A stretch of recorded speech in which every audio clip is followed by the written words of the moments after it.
Spell 125 represents a countless disarray of negative protestations by the already dead, a major difference.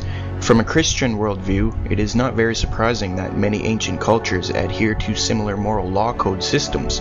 The Apostle Paul writes in Romans 2 verse 14 to 15, "When Gentiles who do not possess the law do instinctively what the law requires, these, though not having the law, are a law to themselves.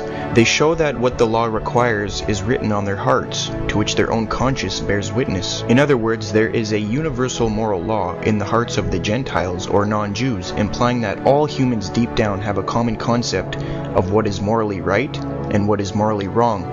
A good book is What We Can't Not Know, a Guide, 2003, written by J. Bud Suzuki. It focuses on the issue if you wish to gain a better understanding of this phenomenon.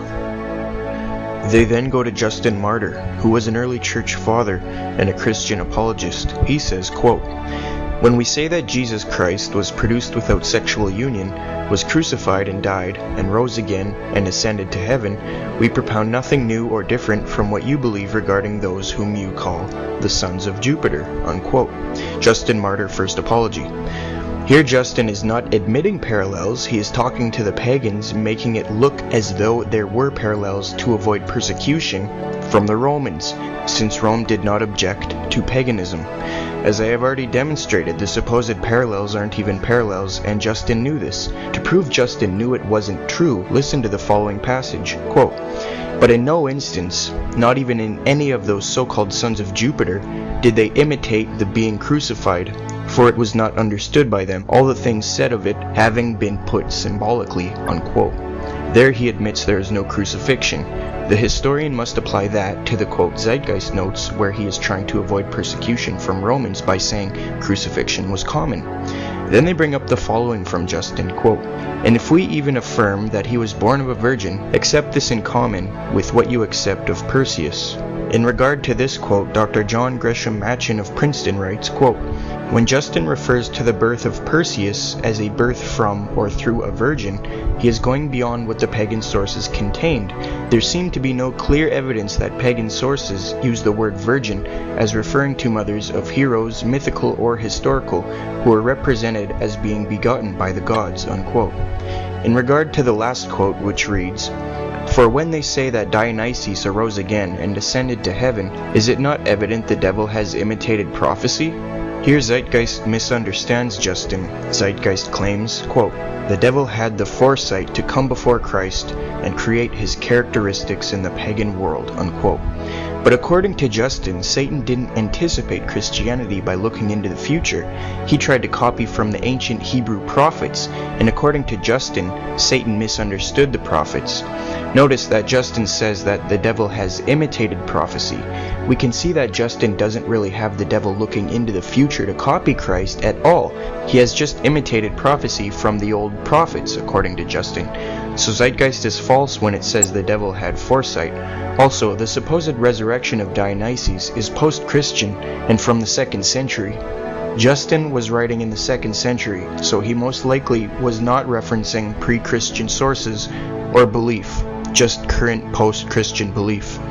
As for proof Justin was referencing Old Testament prophecy and not looking into the future, Justin writes, quote, "And these things were said to both among the Greeks and among all nations, where they, the demons, heard the prophets foretelling that Christ would specially be believed in, but that in hearing what was said by the prophets, they did not accurately understand it, but imitated what was said of our Christ.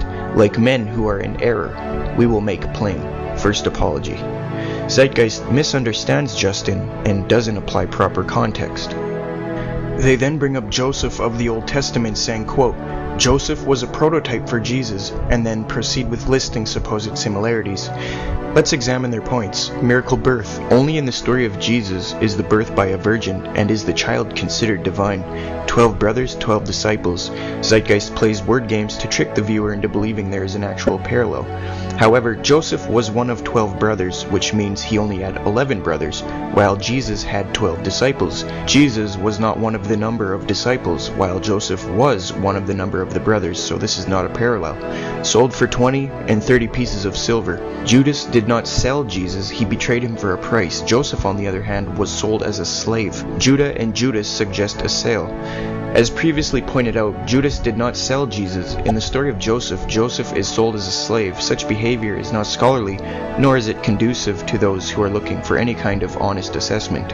Work at the age of 30. Okay, this is completely false. Jesus did indeed begin his ministry at the age of 30, according to the New Testament, but Joseph began his work of predicting things through interpretations of dreams at 17, not 30. Again, Zeitgeist is being deceitful. So if scholars were to use this line of criteria for evidence, I would make a prediction. Consider the following parallels between Lincoln and Kennedy. Abraham Lincoln was elected to Congress in 1846, Kennedy in 1946. Lincoln was elected president in 1860, Kennedy in 1960. The names Lincoln and Kennedy each contain 7 letters. Both of their wives lost their children while living in the White House. Both presidents were shot on a Friday. Both were shot in the head. Both were assassinated by Southerners. Both were succeeded by Southerners. Both successors were named Johnson. Andrew Johnson, who succeeded Lincoln, was born in 1808. Lyndon Johnson, who succeeded Kennedy, was born in 1908. John Wilkes Booth was born in 1839. Lee Harvey Oswald was born in 1939. Both assassins were known by 3 names. Both names are comprised of 15 letters. Booth ran from a theater and was caught in a warehouse. Oswald ran from a warehouse and was caught in a theater. Booth and Oswald were assassinated before their trials. Before Lincoln was assassinated, he visited Marilyn Monroe. Before Kennedy was assassinated, he visited Marilyn Monroe. One can begin to understand why parallels have not persuaded the majority of today's scholars. Aside from Zeitgeist's parallels being wrong, parallels mean nothing. Zeitgeist then attacks the historicity of Jesus and the extra-biblical sources, where they make the false statement that only 4 sources are typically used. They list Pliny the Younger, Suetonius, and Tacitus, and say they only say a few sentences at best. This is a false statement. Tacitus wrote a long statement on Jesus and Christians in the Annals. Tacitus not only referenced Jesus, but we can learn a lot from his writings. For example, Christians were named for their founder Christus, who was put to death by the Roman procurator Pontius Pilate during the reign of Emperor Tiberius. His death ended the superstition for a short time, but it broke out again, especially in Judea, where the teaching had its origins. His followers carried out a doctrine to Rome. When the Great Fire destroyed a large part of the city during the reign of Nero, the emperor placed the blame on the Christians who lived in Rome. Tacitus reports that this group was hated for their abominations.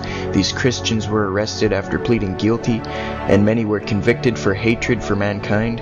They were mocked and then tortured, including being nailed to crosses and burnt to death. Because of these actions, the people had compassion for the Christians. Tacitus therefore concluded that such punishment were not for the public good, but were simply to glut one man's cruelty. So Zeitgeist is being very deceitful when saying a few sentences at best, and it only references Christos, which is not Jesus. Obviously it is Jesus if you read Tacitus. They reference Suetonius. Suetonius writes, quote, "Because the Jews at Rome caused continuous disturbances at the instigation of Christos, he expelled them from the city. After the great fire at Rome, punishments were also inflicted on the Christians, a sect professing a new and mischievous religious belief," unquote. From Suetonius we learn of the expulsion of the Jews from Rome, and that it was Christ who caused the Jews to make the uproar in Rome, apparently by his teachings. The second reference includes the use of the word mischievous to describe the group's beliefs, and the term Christians to identify this group as followers of the teachings of Christ. As for Pliny the Younger, his letter is so lengthy I have to summarize here. He states, quote, "They, the Christians, were in the habit of meeting on a certain fixed day before it was light, when they sang in alternate verses a hymn to Christ as to God, and bound themselves by solemn oath, not to any wicked deeds, but never to commit any fraud, theft, or adultery, never to falsify their word, nor deny a trust, when they should be called upon to deliver it up, after which it was their custom to separate, and then reassemble to partake of food, but food of an ordinary and innocent kind," unquote. From Pliny's letter, we find several more facts about Jesus and early Christianity. Christ was worshipped as a deity by early believers. Pliny refers late in his letter to the teachings of Jesus and his followers as excessive superstition and contagious superstition. Jesus' ethical teachings are reflected in the oath taken by Christians never to be guilty of a number of sins mentioned in the letter. Concerning early Christianity, we see Pliny's method of dealing with believers, from their identification to their interrogation and to their execution.